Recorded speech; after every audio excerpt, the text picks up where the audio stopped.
मैं अपने chairman sir से रिक्वेस्ट करूंगा कि प्लीज़ यहाँ पर आएँ।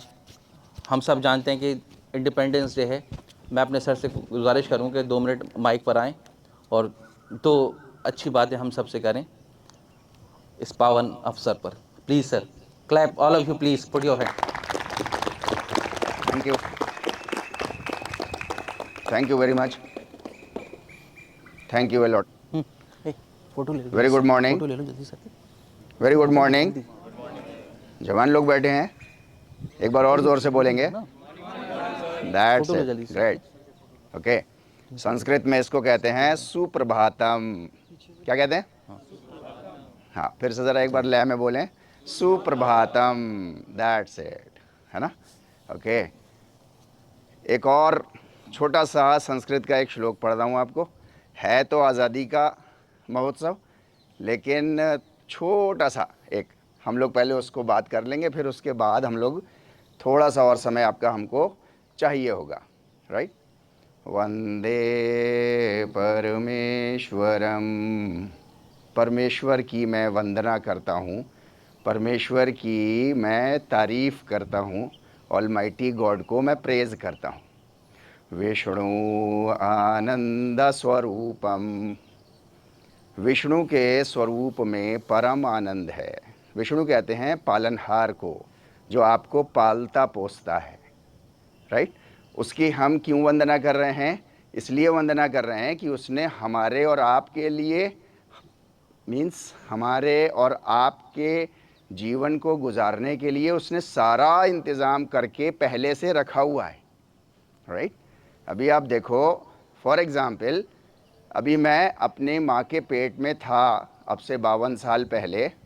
अभी मैं इस दुनिया में नहीं आया था, लेकिन मेरी ग़िज़ा, मेरा न्यूट्रिशन उस पालनहार ने, जिसको संस्कृत ज़ुबान में विष्णु कहते हैं, अरबी में उसको रब कहते हैं, उसने जो है वो पहले से मेरी न्यूट्रिशन का पूरा इंतज़ाम करके रखा, और ऐसा ही सारे इंसानों के साथ करके रखता है, राइट? ओके, आप सब लोग जानते हैं कि आज का दिन 75वां इंडिपेंडेंस डे है हमारे और आपके लिए, आज़ादी का अमृत महोत्सव। लेकिन ये आज़ादी हमको और आपको जो मिली, इसका मतलब क्या है?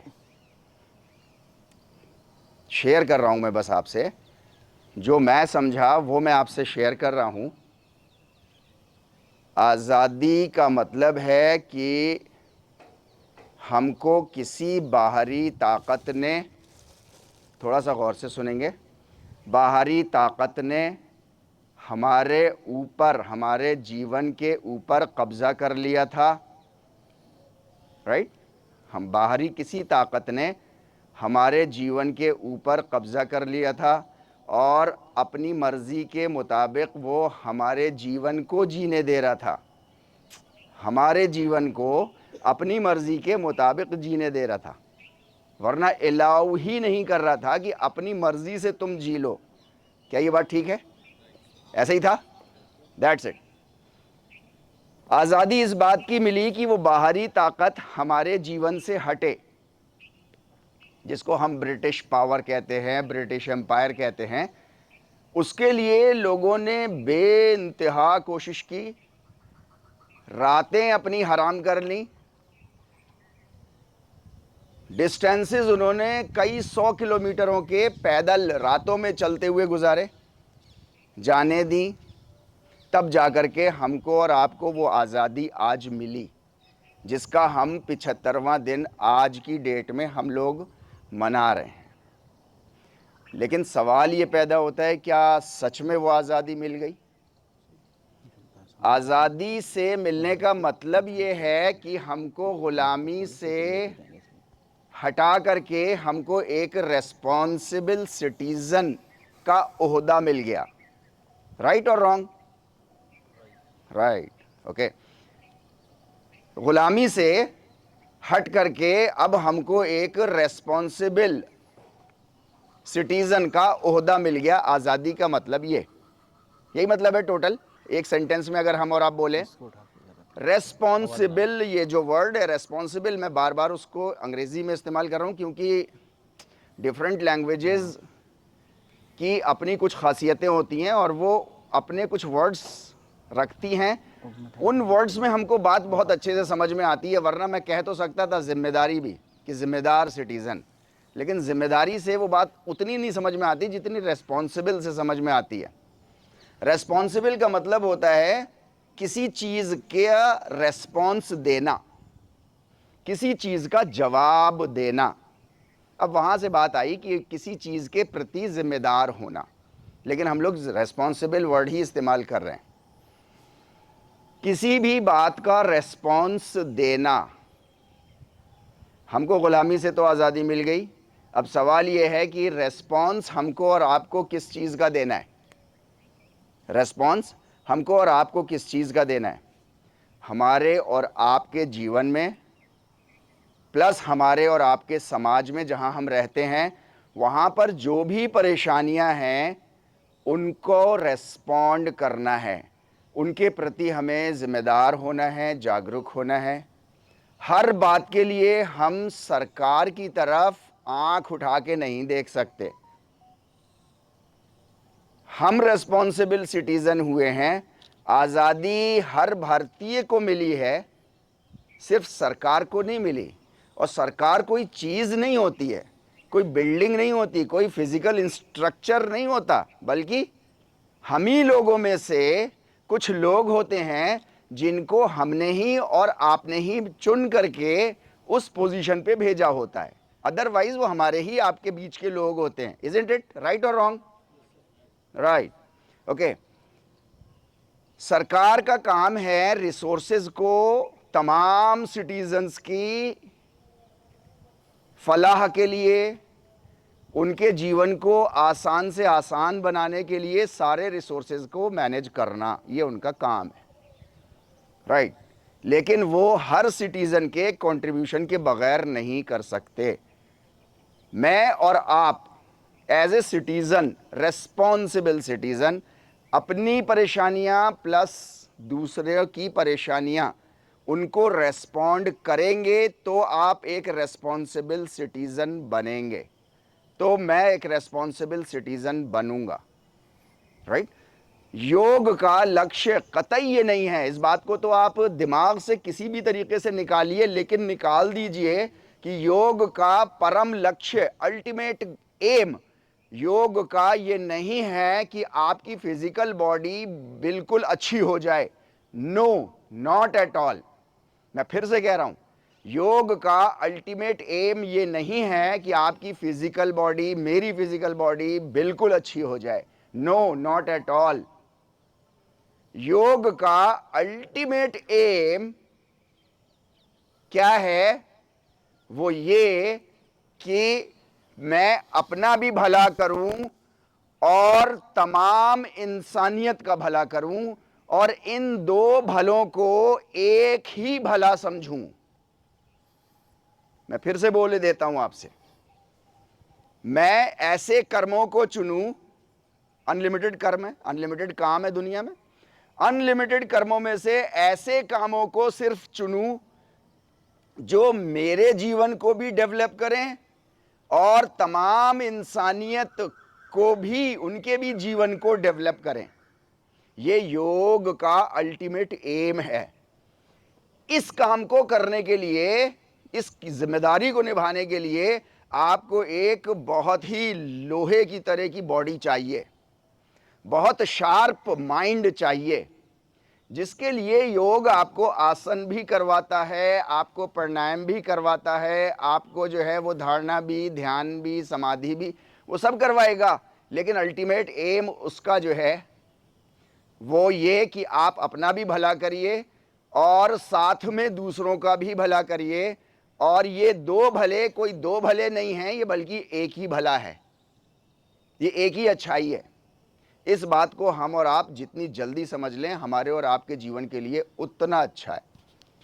महर्षि पतंजलि योग सूत्र में कहते हैं, योग को डिफाइन करते हुए, योगश्चित्तवृत्ति निरोधः। योग क्या है? चित्त के अंदर जो वृत्तियां आ जाएं उनकी रोकथाम करना। चित्त मतलब मेरे अंदर जो एक इंसान बैठा है, थोड़ा सा गौर से सुनेंगे, है ना। मेरे अंदर जो इंसान है उसको योगिक प्रणाली में, योगिक शब्दावली में, योग की टर्मिनोलॉजी में उसको चित्त बोलते हैं, राइट। ये फिजिकल बॉडी है, ये तो इंस्ट्रूमेंट है उस इंसान का जिसके जरिए से ये अपने काम करता है, राइट। आप कहते हो ना मैंने पानी पिया, आप जरा गौर करो, थोड़ी देर ठहर के सोचो, आपने पानी पिया? गिलास आपके हाथ ने उठाया, होंठों से लगाया, गट गट गट करके पानी आपके गले ने पिया और पेट के अंदर चला गया। आपने कहाँ पिया? राइट। जिसको आप कह रहे हो ना मैंने पिया, यानी कि फिजिकल बॉडी कोई और चीज है और मैं अंदर कोई एक और चीज है जिसने पानी पिया इस बॉडी के जरिए से। मैं अपनी बात समझा पा रहा हूं आपको, है ना। अभी आप देखो, हर घर की कहानी है, हर घर की कहानी है।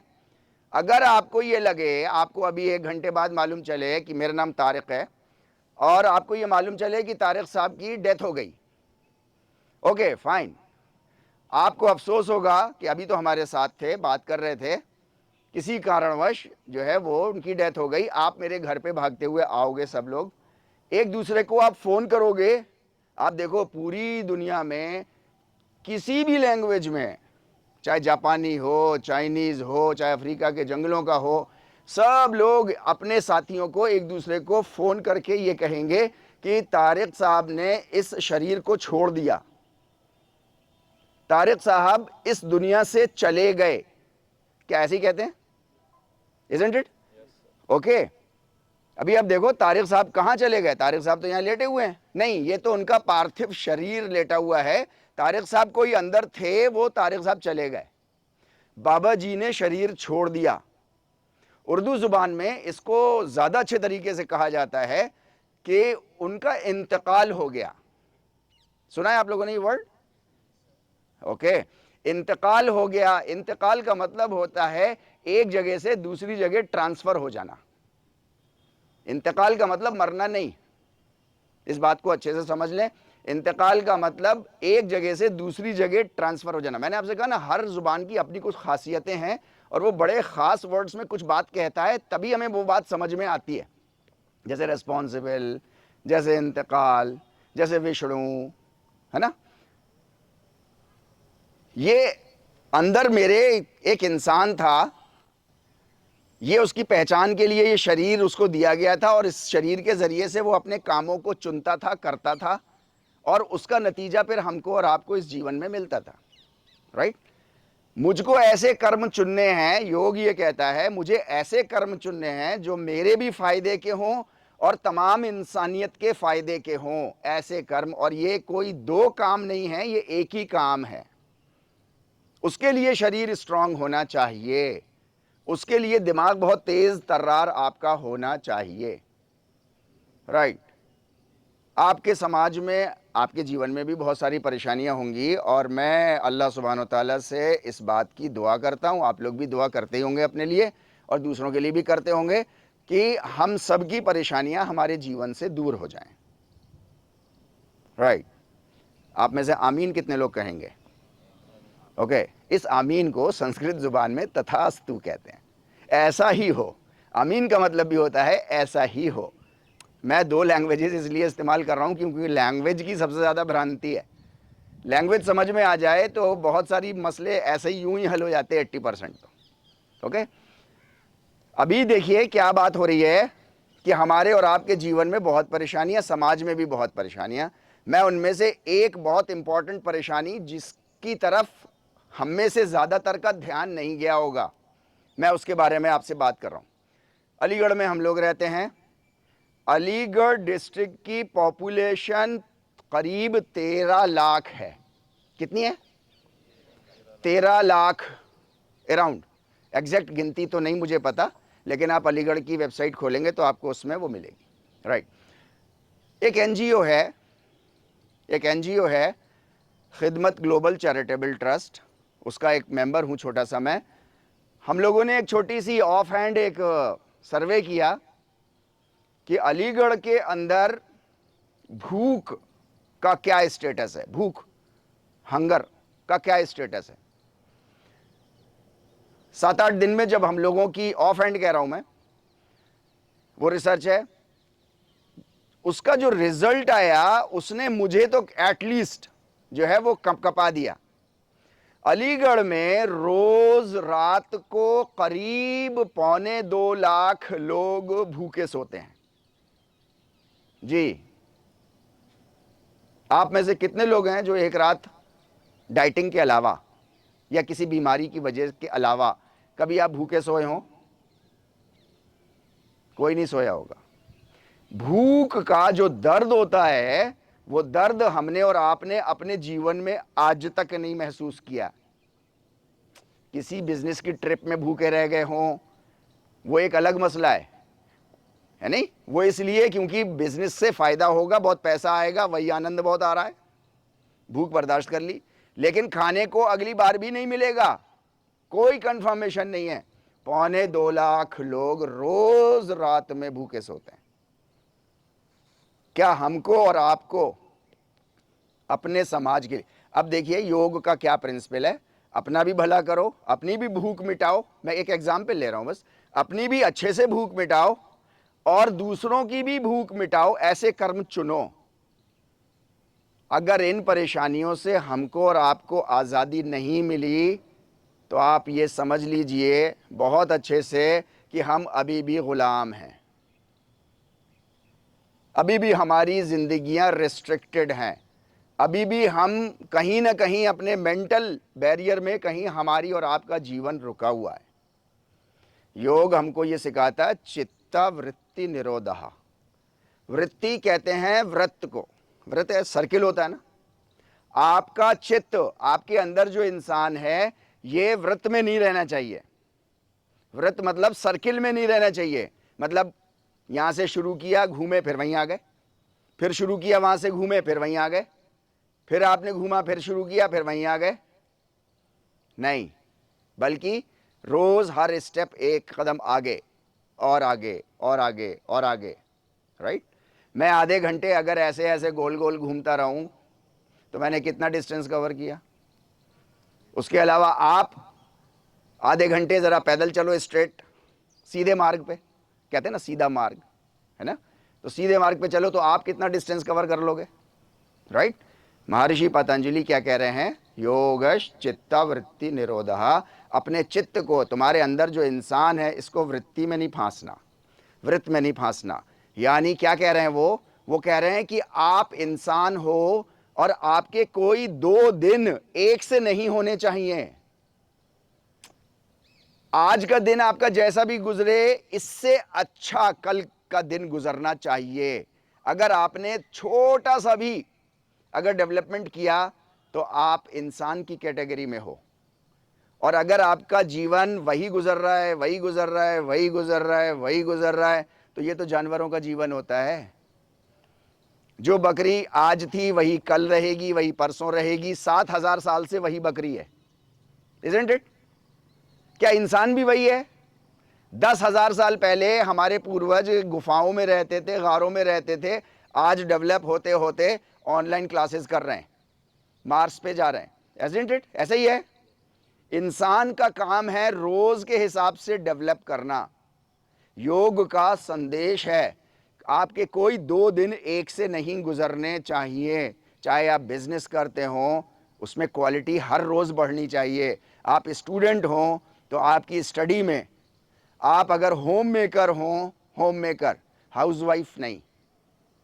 हाउसवाइफ कहते हैं घर की बीवी का, घर पूरे घर की बीवी है क्या वो?